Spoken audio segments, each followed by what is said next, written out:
گھنے جنگل کی خاموش رات میں ایک نایاب اسپاٹڈ الو اپنے گھونسلے پر پہرا دے رہا ہے۔ وہ نہیں جانتا کہ اسی درخت کے سائے میں ایک طاقتور ہارڈ الو اپنی پرواز بھر رہا ہے۔ فطرت کے دو محافظ مگر اب دشمن بن چکے ہیں۔ ایک بقا کے لیے لڑ رہا ہے، دوسرا غلبے کے لیے۔ پرندوں کی یہ خاموش جنگ دراصل انسان کے فیصلوں کی بازگشت ہے، جس نے جنگلات توڑے، توازن بگاڑا اور اب قدرت کے پر جلنے لگے ہیں۔ فیصلہ انسان کا، انجام فطرت کا۔ امریکہ کے دارالحکومت واشنگٹن میں ایک فیصلہ ہو چکا ہے اور اس فیصلے کی گونج جنگلوں تک پہنچنے والی ہے۔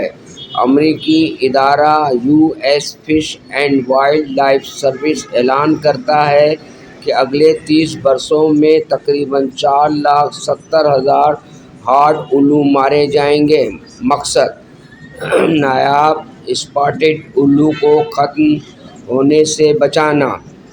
منصوبہ کہتا ہے عوامی شکار نہیں ہوگا، صرف تربیت یافتہ ماہرین، قبائل اور ادارے یہ عمل کریں گے۔ مگر سوال یہ ہے، کیا کسی جاندار کو بچانے کے لیے لاکھوں دوسرے جانداروں کو مار دینا درست ہے؟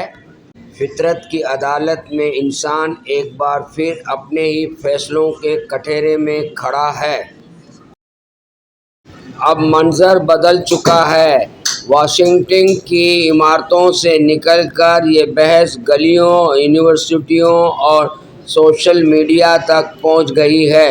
ماحول دوست تنظیمیں کہتی ہیں یہ فطرت کی حفاظت نہیں، فطرت کے خلاف اعلان جنگ ہے۔ ان کا کہنا ہے کہ بارڈ الو یہاں خود نہیں آئے، انسان نے جنگلات کاٹ کر ان کے راستے کھولے۔ اب جب وہ زندہ رہنے کے لیے نئے علاقے ڈھونڈ رہے ہیں تو ہم انہیں مجرم بنا رہے ہیں۔ ماضی میں بھی انسان نے جانوروں کو مار کر مسئلے حل کرنے کی کوشش کی، مگر نتیجہ ہمیشہ الٹا نکلا۔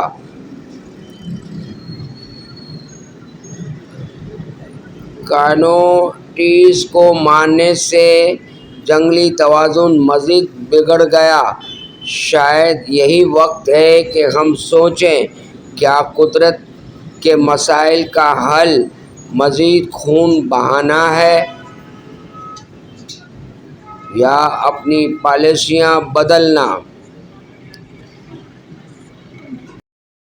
سورج ایک نئے دن کے ساتھ طلوع ہو رہا ہے، مگر جنگلوں میں اب بھی خاموشی ہے۔ کہیں ایک اسپاٹڈ الو باقی ہے جو وقت کے انتظار میں ہے، اور کہیں ایک ہارڈ الو اڑتا ہوا فضا میں گم ہو رہا ہے۔ فطرت کے اس توازن میں جیت کسی کی نہیں، ہار انسان کی ہے۔ ہم نے درخت کاٹے، زمین بانٹی، نسلیں بدلیں، اور اب سوال یہ ہے، کیا قدرت ہمیں معاف کرے گی؟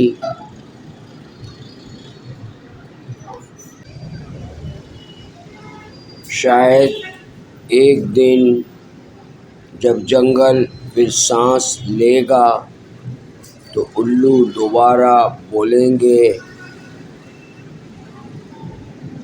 مگر تب تک یہ خاموش جنگ ہماری یادوں میں گونجتی رہے گی۔